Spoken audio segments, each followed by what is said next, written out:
Esta tarde vamos a ver una nueva estructura de peones que se llama la estructura Carlsbad. Pero primero vamos a recordar por qué las estructuras de peones son tan importantes. Bueno, pues son importantes porque son la configuración que adoptan los peones sobre el tablero y que determina en gran medida la naturaleza estratégica de la posición. El resto de piezas serán fuertes o débiles en función de dónde se ubiquen dentro de esta estructura. Es como el armazón de un edificio por el cual van a fluir el resto de cosas, ¿no? Bueno, ¿qué beneficios tenemos por estudiar las estructuras? Pues conocer las fortalezas y debilidades de la posición, saber dónde poner nuestras piezas, entender los planes de la posición, descubrir tipos de ataque o de defensa, no depender tanto de la teoría de aperturas, saber cuándo y cómo debemos entrar en el final, conocer las ideas que debemos aplicar y sobre todo entender qué significan conceptos como alfil malo o error posicional. Y bueno, ya sabéis que estructuras están organizadas más o menos en 20 grandes grupos, ¿no? 20 grandes grupos que los hemos ampliado nosotros a 23. Hemos utilizado el libro de Andrew Solis, que organizó las estructuras en 16 grandes grupos. Nosotros lo hemos ampliado un poquito a unos cuantos más, pero lo importante de las estructuras es que, una vez entendidas, todas las aperturas que vayan a desencadenar en esa formación de peones, las vamos a entender, porque vamos a entender por dónde van las cosas, ¿no? Y eso es muy importante. Entonces, vamos a ver de entrada cómo es la defensa, la estructura de peones Carlsbad, ¿no? Que no es esta de la pantalla, no sé por qué está aquí. Ahora, esta es la de la pantalla. Muy bien.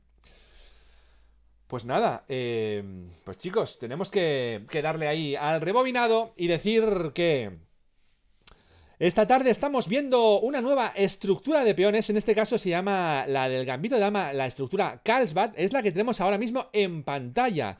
Y son muy importantes las estructuras porque son las configuraciones que adoptan los peones sobre el tablero y que determinan en gran medida la naturaleza estratégica de la posición. Porque el resto de piezas, como ya veis ahí escrito, serán fuertes o débiles en función de dónde se ubiquen dentro de esta estructura. Los beneficios de su estudio, muchísimos. Ahí tenemos un resumen de ellos, ¿no? Conocer las fortalezas y debilidades de la posición, entender los planes de la posición, saber dónde poner nuestras piezas, no depender tanto de la teoría de aperturas, descubrir tipos de ataque o de defensa, saber cuándo y cómo debemos entrar en un final, o conocer las ideas que debemos aplicar, así como los conceptos de alfil malo o error posicional. Así que ahora sí, estamos viendo esa estructura, la estructura Carlsbad, que se da sobre todo en diferentes aperturas, ¿no? Pero antes de eso tenemos que hablar de que hemos organizado estas estructuras en unos 20 o 22 grandes grupos basados en el libro de Andrew Solis, que los organizaba de esta manera, ¿no? Vamos a ver, por ejemplo, todos los tipos de estructuras que habría, ¿no? Pues serían todos estos. Lo que pasa es que Andrew Solis lo guardó en 16, nosotros lo hemos ampliado a 23, ¿no? La estructura Caro, las Lava, las Scheveningen, la Dragón, en fin, hay un montón. Hoy vemos la número... la número 13 es la que estamos viendo hoy, que es la de Gambito de Dama Carlsbad, ¿no? Esa es la que estamos viendo. Y si hacemos un poco de zoom in en la número 13, la de Gambito de Dama Carlsbad, aquí la tenemos. Bueno, pues, ¿cómo se da esta estructura? Pues se da sobre todo jugando el Gambito de Dama rehusado, aunque también la podemos encontrar jugando con negras la Caro-Kann, es decir, como si fuera la Caro-Kann invertida, ¿no? Entonces, bueno, ¿qué características tiene esta estructura? Esta estructura tiene unas características muy peculiares, ¿no? La primera de ellas es que es una estructura muy sólida. Esto hay que tenerlo muy en cuenta. Lo que sí que es cierto es que como tiene esta formación de peones, es como si cortara el tablero en dos, ¿no? El ritmo de juego podríamos decir que es medio alto y el juego es semiabierto en flancos, ¿no? Sobre todo porque uno ataca normalmente por un flanco y el bando contrario por el otro. La ventaja de espacio suele estar igualada. Y bueno, en cuanto a las ideas para cada bando, nos vamos a encontrar con que las blancas tienen diferentes planes. De hecho, he podido recopilar hasta 6 planes diferentes. 6 planes que no es que haya que hacerlos todos, simplemente que existen en la posición y que los podemos utilizar, ¿no? Un primer plan sería el ataque de las minorías, que es un concepto todo en sí mismo que ya vimos la semana pasada en otro vídeo, que si pues no pudisteis atenderlo, pues ya sabéis que estará aquí también en YouTube, el ataque de las minorías. También tenemos un segundo plan, si no no podemos optar al primero, que es el de la ruptura central de peones, ¿no? Con unos avances de E3 y E4, que lo veremos. También un tercer plan sería el de edificación del centro, ¿no? Avanzamos, hacemos F3 y E4 al estilo Cole, como si vosotros, si ya conocíais más o menos el sistema Cole, pues es algo parecido, ¿no? También podemos atacar tipo lo que hacía Pillsbury, ¿no? En su momento, con caballo E5 y F4, que también se utiliza en el estilo de Londres cuando utilizamos el estilo muro de piedra que se utiliza en el sistema de Londres, que también tenéis en el canal. También podemos jugar un plan muy conocido por, sobre todo, una partida que se jugó en el Campeonato del Mundo entre pues dos grandes figuras. Lo veremos enseguidita. Y por último, por supuesto, un plan que es el que tal vez al principio juega todo el mundo, que es el de enrocarse largo y atacar por el flanco de rey, ¿no? Pero bueno, son todo planes diferentes que permiten esta estructura que se da en el gambito de dama rehusado. ¿Y qué tiene que hacer el negro? El negro tiene que reaccionar al plan del blanco. Claro, el negro primero tiene que organizarse bien. Las 10 primeras jugadas suelen ser siempre las mismas y se organiza y después, pues bueno, ¿cuál es el objetivo? Pues al estilo India de Rey, ¿no? Más o menos, atacar decisivamente por el flanco del rey porque le espera una gran recompensa, que es la cabeza del rey, directamente. Así que, ojo, porque le interesa mucho. A veces tiene que prescindir de movimientos de peón y utilizar más los movimientos de ataque. Muy importante en muchas de las estrategias poner un caballo en la casilla E4, esa sería la casilla que el negro quiere ocupar con su caballo, y por supuesto en otras ocasiones va a querer romper con C5, pero esto va a ser más o menos diferente en función de cada caso, de cada partida. Ya sabéis que el ajedrez es muy concreto, ¿no? Y al ser muy concreto, pues tenemos este tipo de cosas, ¿no? Que no sabemos muy bien nunca cómo está la cosa, ¿no? Y bueno, pues vamos a continuar, ¿no? Vamos a ver un poquito cómo se da esta estructura y cómo la podríamos llegar a jugar, porque aquí vemos solamente la estructura de peones, que es lo más importante, pero vamos a ver cómo se daría esta estructura, ¿no? Antes de eso, yo quisiera hablar un poco en general, de la familia de estructuras del gambito de dama, ¿no? Y sus parientes. Bueno, nos encontramos con tres estructuras. Cuando hablamos del gambito de dama, nos encontramos con tres estructuras de peones que son clave en su estudio, ¿no?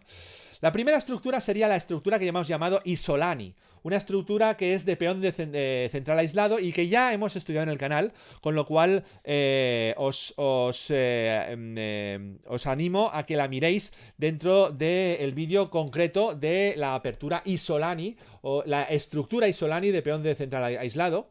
Otra cosa que nos puede pasar jugando el gambito de dama es la segunda estructura más clásica, que es la de peones colgantes. La estructura de peones colgantes que nosotros en la serie, si os fijáis, es la número 12. O sea que si tenemos aquí, vamos a hacer un poco de zoom. Aquí tenemos primero la de peón aislado, la número 11. Esta sería la típica estructura de peón aislado que se da en el gambito de dama. La segunda sería el gambito de dama peones colgantes, cuando tenemos estos peones en C y en D. Esta sería una segunda estructura que, bueno, nos faltaría por revisarla en el canal, pero no ha sido muy demandada y lo haremos pues más adelante, ¿no? Y la que sí que ha sido demandada, la que vamos a ver hoy, es la número 13, la de gambito de dama Carlsbad, que es la que tenemos ahora mismo en pantalla, aquí, que tenemos aquí el zoom hecho, ¿no? Pero antes de hablar de Carlsbad, vamos a ver de dónde viene el nombre, ¿no? Que esto siempre me ha gustado a mí y es una curiosidad, ¿no? Y es que en realidad el nombre en alemán es el nombre en alemán de una ciudad balneario de la zona de Bohemia, que es una región occidental de la República Checa. Así que, bueno, pues una ciudad que en su nombre en alemán es Carlsbad. Se traduce como el balneario de Carlos. Así que Carlsbad significa balneario de Carlos. Y bueno, pues en esta ciudad, aparte de ser conocida por sus balnearios, por sus aguas termales y por estar ahí pues casi pues como Caldea, ¿no? Por aquí para los españoles es muy conocido Caldea y Caldas de Montbui y todo eso. Pues en esta ciudad se organizaban importantes torneos ajedrecísticos en la primera década del siglo XX, al principios del siglo XX, ¿no? Y fue allí por donde, pues bueno, por primera vez alguien hizo una jugada que no se debe hacer según los cánones de aquel entonces, que era C por D5. Ahora lo veremos, ¿no? porque, bueno, era una cosa que siempre se había pensado que era un tremendo error estratégico, porque permitía liberar el alfil de C8, que siempre va a ser un problema para el negro. Pero claro, al hacer C por D5, pues liberábamos ese alfil de C8, y claro, eso era un error total del blanco, que es lo que está haciendo, liberando a la bestia negra, ¿no? Pero pasó algo inesperado en uno de los torneos que se jugó en Carlsbad, ¿no? Y es que el blanco ganó con facilidad su partida, volvió a jugar eso y volvió a ganar. Es decir, se ganaron todas las partidas en las que se jugó C por D5, con lo cual, pues eso cambió la idea que se tenía de esa apertura. Y bueno, pues dado el éxito, algunos maestros fuertes de la época decidieron estudiar en serio esta estructura, y a partir incluso de 1930 se empezaron a meter con ella muy seriamente, ¿no? Pero antes, pues todo el mundo decía que eso era un error posicional, ¿no? Pero bueno, el caso es que desde entonces se ha quedado para siempre como una estructura rica en ideas para ambos bandos, y a la vez que sólida. Así que la estructura Carlsbad y todo lo que viene detrás de esa estructura, pues solamente a partir del año 30, 1930, se ha empezado a jugar. O sea que, ojo, porque tiene una historia muy, muy chula, ¿no? ¿Cómo se llega a una estructura Carlsbad? Bueno, pues el blanco suele jugar, por ejemplo, el gambito de dama, D4, el negro juega D5, jugamos este gambito de dama con C4. Esto es un gambito de dama, ¿por qué? Porque ofrecemos un peón aparentemente sin proteger. El negro lo rehúsa, de ahí el gambito de dama rehusado. En adelante lo veréis escrito como GDR, ¿no? GDR. Gambito de dama rehusado. El blanco juega caballo C3, que es lo más normal, el negro caballo F6, y aquí el blanco ya directamente hace peón por peón. Y esta era la jugada tan criticada en aquel entonces, que antes de los años 30 era tremendamente denostada, porque decían que eso era un error de alguien que no sabía jugar ajedrez, porque si tiene algún problema el negro, pues es el mismo que tiene, por ejemplo, en la francesa, ¿no? En la francesa tiene este problema, ¿no? Y es que el peón de E6 está bloqueando el alfil de C8, pero al hacer C por D5 es como si le liberáramos de todos los problemas. El negro dice enchanté de la vie, muchas gracias, y ya no tengo problemas. Pero bueno, el blanco sigue con alfil G5, alfil E7, E3, C6, y ya estaríamos en una formación Carlsbad, ¿no? Y ahora las jugadas más usuales son otras, ¿no? Son otras del estilo, por ejemplo, alfil D3, el negro suele jugar caballo BD7, dama C2 del blanco, enroque negro, caballo F3, torre E8, y el blanco aquí se enroca. Este sigue siendo un Carlsbad muy típico, al que se llega en infinidad de partidas con diferentes órdenes, ¿no? Incluso aquí todo el mundo juega caballo F8, y bueno, aquí hay que decir que la jugada que evolucionó de los años 30 es una jugada muy crítica en esta posición, porque además cuesta pensar en ella, porque nosotros ya sabéis que vamos a querer atacar por el ala de dama, ¿no? Entonces aquí gastar un tiempo en el ala de rey pues no se entiende, ¿no? Y la jugada que digo es H3. Y claro, H3, ¿por qué se juega H3, no? Bueno, pues se juega H3 precisamente porque el alfil de C8, aunque lo hayamos liberado, en realidad no va a hacernos ningún daño en la posición si no lo dejamos poner en G4, con lo cual nosotros jugamos H3 y con eso conseguimos que el alfil de C8 no se pueda ir a ningún lado conocido. Eso es muy interesante y es por eso que ahora mismo la jugada es H3.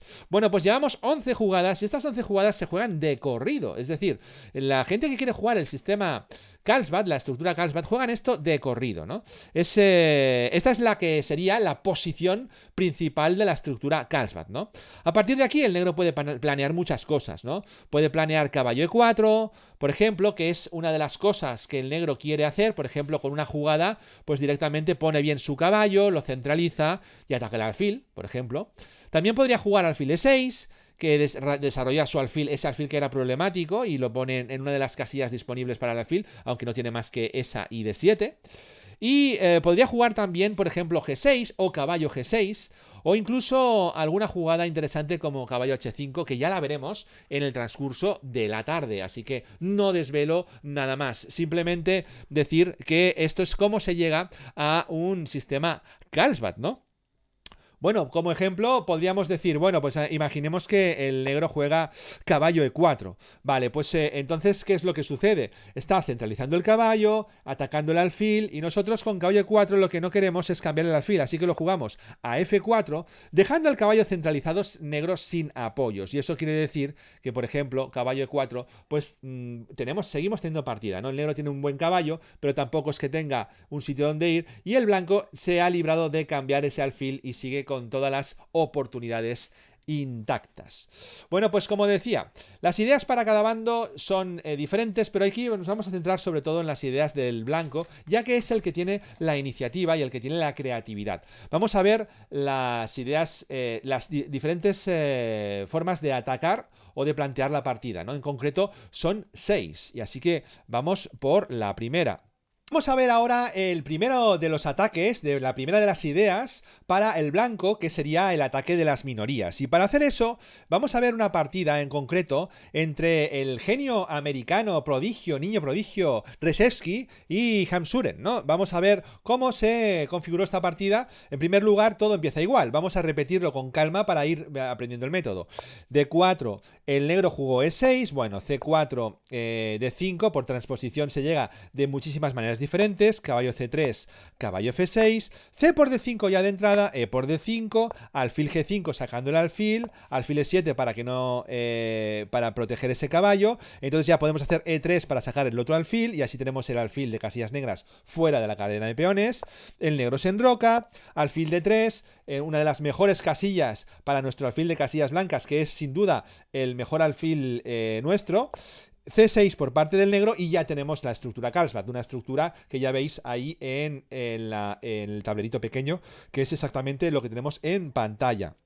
Bueno, el blanco suele jugar dama C2 en la jugada 8, caballo BD7 del negro, caballo F3, esta es una jugada muy típica, aunque a veces veremos que este caballo también sale por E2, esto es una novedad, pero bueno, lo normal es caballo F3, el negro siempre juega torre E8 para coger la columna que está apuntando al rey, pero bueno, el rey se va a enrocar, pero sobre todo para dejar esa casilla libre para el caballo, el blanco se enroca, el negro juega caballo F8, y ahora esto ya es directamente la posición inicial. Una posición en la que lo normal aquí es que se juegue H3. H3 porque ya os he explicado que como el caballo ha jugado a F8, el alfil de C8 ya queda libre y entonces lo que queremos es que no juegue en G4 y se juega H3. Lo que pasa es que en esta partida que vamos a ver de Rzeszewski tenía otras ideas. La idea principal era que, como habéis visto antes, el salto del caballo a E4 le molestaba. Y decía, bueno, pues ¿sabes qué pasa? Que yo no quiero que saltes a E4, yo quiero atacar por minorías y quiero hacer esto rápido. Así que voy a hacer una cosa. Para adelantar mi ataque, te voy a comer aquí directamente, le entrego mi parejita de alfiles, pero con esto consigo que el negro juegue E por F6. A comer el alfil por F6, este alfil que estaba apuntando este cuadro, si os fijáis, ha tenido que comer aquí. Esto, por un lado, evidentemente he entregado la parejita de alfiles, pero con esto ya puedo jugar directamente. ¡Boom! B4, ya puedo empezar el ataque de minorías.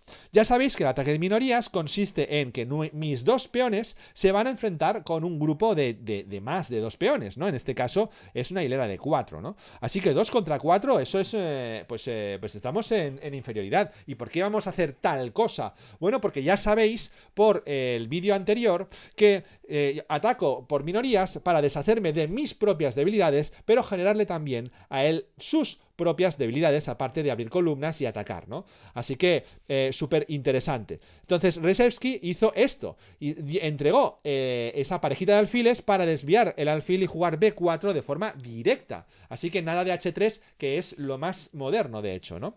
Bueno, el negro jugó alfil G4, claro, no se puede tener todo en esta vida. No me hiciste H3, pues el negro juega alfil G4, esto es lo que hay.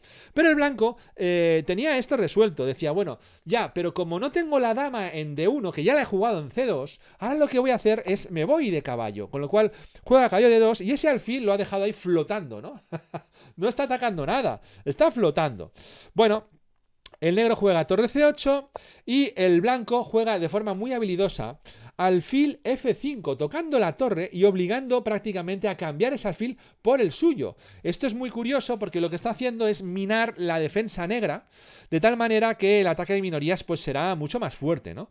Bueno, pues el negro, claro, tiene que hacer alfil por F5, dama por F5, el negro intenta expulsar esa dama de un cuadro que es a todas luces incómodo para el negro.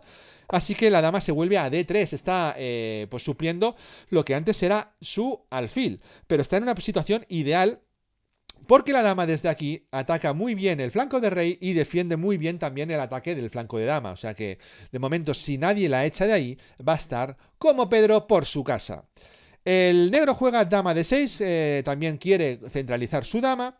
Y el blanco juega torre F, B1. No se trae la de A, se trae la de F, porque tiene muy claro que esta partida va de ataque de minorías, es decir, ataque por el flanco de dama, el ataque número A, o sea, el número no, en la sección A, ataque A. Bueno, alfil G7 del negro, quitándose de la columna F, poniéndose, autofianchetándose y pudiendo jugar en un momento dado F5 si fuera necesario.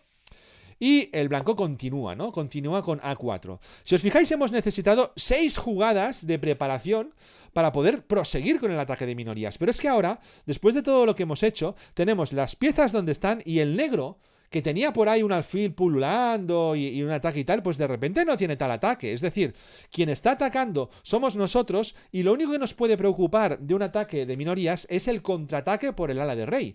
Y si os fijáis, nosotros ya tenemos A4, B4, torre en A1, torre en B1, el cañón C3, el cañón D2 y la dama en D3, todo puesto en el ala de dama. Mientras que el negro, que podría, que debería, que tiene, que es obligatorio que contraataque, pues no tiene nada de momento para atacar por el ala de rey. Así que Rzepski pues estaba jugando con un criterio altísimo de ajedrez, porque esto no solamente es ver táctica, esto no solamente es ver cómo te gana un peón o cómo te ganó la dama, ¿no? Esto es mucho más allá, ¿no? Esto es cómo ganarte estratégicamente habiendo pues ganado esa batalla, ¿no? En la que si el ataque es por el ala de dama, lo tengo todo puesto en el ala de dama y además he conseguido que tú no tengas nada en el ala de rey. Bueno, el negro juega caballo D7 y nosotros torre A2, una jugada muy ingeniosa porque necesita no solamente apoyar el ataque por el ala de dama, sino que tener un ojo puesto en las diferentes cosas que puedan ir pasando, tanto en la columna C como toda la fila F, ¿no? Como toda la fila 2, quiero decir. Bueno, torre E6, torre C2, ya se coloca en la columna C, torre C E8, se duplica el negro en la columna E, caballo B3, fijaos que cada vez está el blanco poniendo más piezas, más madera en el ala de dama, caballo F6, y ahora sí, ahora el blanco necesita hacer la que no ha hecho antes, ¿no? H3. Y es que H3 ralentiza mucho el ataque del negro en el flanco de rey y permite centrarse más en el flanco de dama. Es decir, con H3 hemos conseguido que el negro todavía siga sin poder atacar claramente por el ala de rey. Y es que estos ataques hay que tener muy en cuenta que tenemos que poner siempre un ojo en qué es lo que hace el negro, porque si el negro contraataca y llega antes, nos está dando mate. Así que nosotros vamos a querer llegar antes, pero ojo porque el negro también juega y hay que tener siempre pues mucho cuidado con esto, ¿no? Así que tenemos que atacar, pero siempre tenemos que tener en cuenta que tenemos que llegar antes y por tanto cualquier jugada que ralentice muchísimo al negro, como hemos cambiado el alfil, como este H3, pues es muy interesante de cara a utilizar todas estas armas para atacar por el ala de dama con el ataque de minorías. Bueno, el negro juega B6 y la idea ya es muy conocida, de hecho, ¿no? Incluso, yo os digo una cosa, el blanco a veces provoca B6 todo lo que puede, porque al provocar B6 hay una segunda idea, que aquí no la vamos a utilizar, pero quiero que la sepáis, y es que al provocar B6, que el negro en algún momento ya lo tiene que hacer, hace que C6 sea un peón débil para el resto de la partida, con lo cual muy interesante porque claro, al tener B5 y D5 jugados, tenemos mucho control sobre la casilla C5 y eso quiere decir que este peón se va a quedar retrasado el resto de su partida y ahora nos podríamos pues doblar triplicar por la columna C y ganar ese peón con facilidad, ¿no? Esto sería un poco una forma de atacar. Lo que quiere hacer el negro aquí es muy claro, ¿no? Se quiere contestar a B5 con C5, ¿no? Si nosotros jugamos B5 aquí, vamos a borrar esto, si jugamos B5 aquí, pues directamente él querrá jugar C5 y por eso lo hace, ¿no?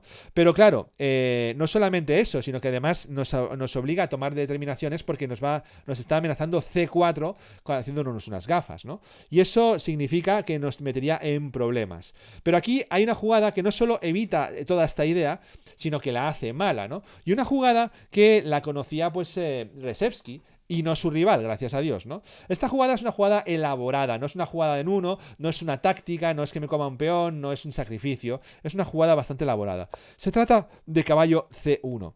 Quito el caballo para volver allí, caballo, alfil H6 sería lo que juega el negro. Me voy a C1 para ir a E2, así como lo he hecho. El negro juega caballo H5 y B5. B5 y ahora estamos nosotros pudiendo jugar B5 y forzamos un peón aislado. ¿Por qué? Porque ahora no tiene sentido jugar C5 porque se caería el peón de D5. Así que ahora no puede hacer C5 y la dama se tiene que quitar a D7. Nosotros jugamos B por C6, torre por C6 y dama B5 clavando esa torre que no se puede ir a no ser que sea defendiendo a la dama porque detrás está la dama indefensa. El negro jugó torre C8 y esto ya parece una jugada buena en la que se dobla. Fijaos que primero se había doblado en la columna E, ahora se ha doblado en la columna C. Y esto ya es una imprecisión. Debería haber jugado alguna cosa más segura, más sólida, como por ejemplo dama E6, ¿no? Que mantiene las piezas correctamente. Pero con esto, al no quitarse de la clavada, pues el blanco lo utiliza, ¿no? Y juega torre BC1, ahora ya sí que nos ponemos en la columna C con toda la presión, y después de jugar torre 8C7, viene G4, una jugada muy dura, porque hace que ese caballo se vaya de la protección de F4. Claro, el negro no se quiere ir de esa protección. Juega primero A6 para ver si puede desviar la dama del control de la torre. Dama por A6 y caballo F6. Y al irse del caballo, ahora sí, tenemos trucos a mansalva, o por lo menos Rzeszewski es lo que había calculado. Juega el caballo por D5 y el negro ya está totalmente perdido y solo puede pensar en intentar un ataque a la desesperada, ya que aquí todos los cambios pues le perjudican, ¿no? Entonces, bueno, el negro jugó caballo por G4, pero el blanco directamente jugó torre por torre. Claro, el negro jugó dama por caballo, pero después de este dama por A8, las negras pues tuvieron que abandonar, ¿no? Porque ya directamente no había jugada. Después, por ejemplo, rey G7, ya viene, por ejemplo, H por G4, me como el caballo y no tiene sentido seguir esta partida con piezas de menos, ¿no? Y bueno, tendría que jugar, no sé, torre D7 y aquí vendría pues un torre C8 y directamente pues teniendo muchos problemas, ¿no? Así que el negro, en este caso Hamsuren, pues abandonó. Una partida que demuestra que el ataque de minorías bien jugado es un ataque definitivo. Una segunda forma de atacar es la que tenemos ahí, ¿no? La ruptura central de peones, ¿no? Con los avances E3, E4, directamente. Y bueno, para demostrar, para ilustrar esa forma de atacar, tenemos una partida muy interesante entre Yermolinsky y Yusupov. Ya hemos comentado que Yermolinsky es uno de los que me han ayudado mucho a preparar esta sección, esta teoría, con este libro de Camino hacia el Progreso que os recomiendo, muy bueno. No solamente habla de la estructura Carlsbad, por supuesto, habla de un montón de estructuras y de muchísimas cosas interesantes que a mí me han servido muchísimo. Y bueno, yo tengo explorado el 60% de este libro bastante bien, pero me falta todavía sacarle más petróleo, ¿eh? O sea que muy recomendable este libro, así que si no lo tenéis, pues os recomiendo que lo adquiráis cuanto antes, ¿no? Vamos a ver entonces la ruptura central de peones con el avance de 3-4 con esta partida del propio Yermolinsky que jugó contra Yusupov, ¿eh? Yusupov pues no era alguien que hacía macramé exactamente, sino que era pues uno de los mejores jugadores que hemos tenido, que hemos podido presenciar. Bueno, Yermolinsky jugó con D4, caballo F6, C4, E6, caballo C3, bueno, D5, seguimos siempre con órdenes diferentes llegando a lo mismo, ¿no? Ya tenemos el gambito de dama en la mesa. C por D5 rápidamente, E por D5, alfil G5 para sacar el alfil fuera de la cadena de peones, alfil E7, E3, cerramos la cadena, C6, ya tenemos ahí la estructura Carlsbad, alfil D3, muy típico, caballo B D7, dama C2, esto se juega casi siempre, la dama ya nos lo dijo Ron, que se juega casi siempre en C2 o en E2. Aquí estamos viendo todo ejemplos con dama en C2. El negro juega en roque, caballo F3, que es lo típico. Ojo, aquí vuelvo a repetir que hay muchas situaciones en las que el caballo sale por E2, en este caso y en otros es caballo F3. Torre E8, ¿para qué? Pues para darle un aire a la casilla F8 y que se pueda poner el caballo para que vaya luego a G6. En roque corto, caballo F8 como hemos augurado. Y aquí, ahora sí, la clásica, la buena, la novedosa H3, que no tiene otra virtud que la de evitar alfil G4 y por tanto ese alfil de C8 que en un principio lo hemos liberado nosotros porque nos hemos aventurado a hacer C por D5, pues ahora no tiene casillas buenas, ¿no? Y solo tiene tal vez una casilla buena que es alfil E6, que es a donde va en la partida, alfil E6. Bueno, pues nosotros aquí ahora podemos jugar de muchas maneras. La manera más flexible, sin duda, es jugar la torre de F en E1. Esto es una manera muy típica de jugar esta apertura. Podemos jugar de dos maneras aquí, yo os lo explico. Podemos jugar el ataque de minorías del grupo A, lo que hemos dicho antes, ¿no? Para hacer el ataque de minorías tendríamos que hacer B4. Pero claro, B4 pues no lo podemos hacer porque nuestro alfil está aquí que nos lo zampan. Con lo cual tendríamos que jugar la torre en B1. Bueno, esto sería un plan, torre en B1 y B4, cierto. Pero también podemos jugar primero torre F E1, lo que nos permite jugar este E3, jugar E4 y nos abre también la posibilidad de jugar el plan B sin haber estropeado el plan A. No estamos diciendo que no a ningún plan. De momento estamos abriendo posibilidades. Con lo cual, torre F1, una jugada muy práctica. Bueno, el negro puede jugar de muchas maneras aquí, ya lo sabemos. En esta ocasión jugó Yusupov caballo a D7, caballo de 6 a D7, proponiendo el cambio de alfiles. Claro, nosotros no vamos a cambiar los alfiles porque sí, queremos tener una razón para ello, y si no la tenemos, lo mejor que podemos hacer siempre es alfil F4, reservando esa posibilidad para más adelante y además, pues controlando las casillas que queremos controlar para que, bueno, pues esté la zona mejor controlada, no hay que cambiar ese alfil. Bueno, el negro sigue con la clásica caballo G6, ahora está tocando otra vez el alfil, nos está diciendo, pero es que yo quiero el alfil, y el blanco, fijaos ahora, ¿qué bondades tiene H3? Que no solamente ha restringido el alfil de G4, sino que deja una casilla de escape al alfil de F4, con lo cual H3 por eso es una jugada moderna que se hace en muchísimas ocasiones. Y gracias a eso, ahora podemos jugar alfil H2, guardando nuestro alfil y evitando que el caballo de G6, el malote del caballo de G6 nos lo coma. Bueno, pues el negro vuelve a articular ahí y prefiere dejar el caballo en G6 y vuelve con el otro a F8. Ha hecho así como un rodeo de caballos, ¿no? Ha hecho bam, bam, bam, bam. Es como una circular de caballos. No sé qué ha hecho, pero lo ha hecho. Torre A D1. Ahora sí. Ahora con torre A D1 estamos diciendo que no vamos a hacer el ataque de minorías. Tal cual está la situación, creemos que es mucho mejor jugar directamente con el plan B, la ruptura central de peones. Y para eso nos hemos preparado con las dos torres en el centro. Bueno, el negro juega caballo H4, con lo que quiere intentar liberar la presión, cambiar alguna pieza. El blanco hace caballo por caballo, alfil por caballo, y directamente ya estamos preparados para hacer E4, como estábamos augurando en este plan B. Es una jugada tremenda, estamos entrando en el plan B en el momento adecuado. Ahora, porque después de peón por peón, nosotros tomamos de alfil y estamos atacando ya directamente a H7 si no fuera por el caballo de F8, que ha jugado ahí pues muy hábilmente nuestro compañero bueno, en este caso contrincante, Yusupov. La verdad es que Yusupov jugó de una forma ideal. Y este plan B tiene esta forma de atacar, pero si el negro juega tal cual lo hemos expresado, el negro acabará haciendo tablas bastante fácilmente, ¿no? De hecho, en esta partida, pues bueno, se continuó un poco más, pero se acabó firmando las tablas. Y es que este plan, el plan B, es tal vez el plan más flojito de todos. Un plan en el que el negro, si sabe un poquito de teoría, pues se puede igualar fácilmente, ¿no? Sí que es cierto que ahora aquí vino H6, alfil E5, caballo D7 o dama 5 primero. Es decir, aquí hay varias, ¿no? Dama 5, caballo D7. En fin, el caso es que Yermolinsky y Yusupov firmaron las tablas. No sé si unas tablas acordadas de previo pago o realmente pues no hay nada más en la posición. Lo que sí que es cierto es que la máquina no está dando más que un 0.5 de ventaja al blanco, que es precisamente con lo que partió. Así que, bueno, podemos decir que el negro ha salvado los muebles con este tipo de ataques.